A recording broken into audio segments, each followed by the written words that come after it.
करीब 2 महीने पहले लेबनान में हिजबुल्लाह पर हुए पेजर हमले को लेकर इजराइल की ओर से बड़ा बयान सामने आया है। हिजबुल्लाह पर हुए पेजर हमले पर पहली बार इजराइल ने सार्वजनिक तौर पर माना है कि ये हमला प्रधानमंत्री कार्यालय के आदेश पर किया गया था।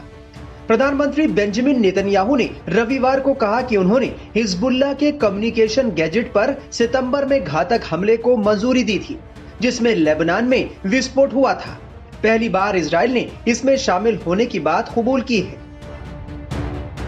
बता दें कि हमले के बाद हिजबुल्लाह ने विस्फोटों के लिए इजराइल को ही दोषी ठहराया था, जिसने ईरान समर्थित हिजबुल्लाह को बड़ा झटका दिया और बदला लेने की कसम खाई थी।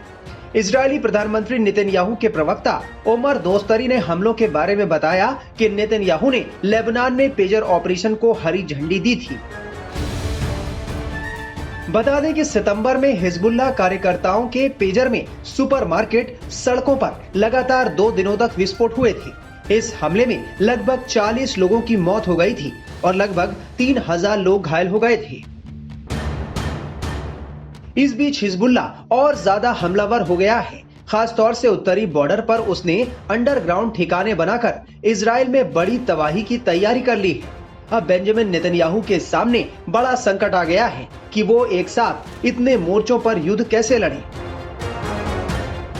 एक तरफ हमास पहले से इजराइल के खिलाफ जंग लड़ रहा है, दूसरी तरफ हिजबुल्लाह है, तो तीसरी तरफ यमन के हूती।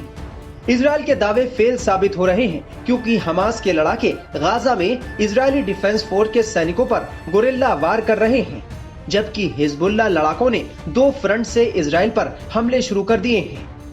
अब इजराइल बड़े संकट में घिर गया है क्योंकि ईरान भी हमले की तैयारी कर रहा है और किसी वक्त भी वो इजराइल पर पलटवार कर सकता है।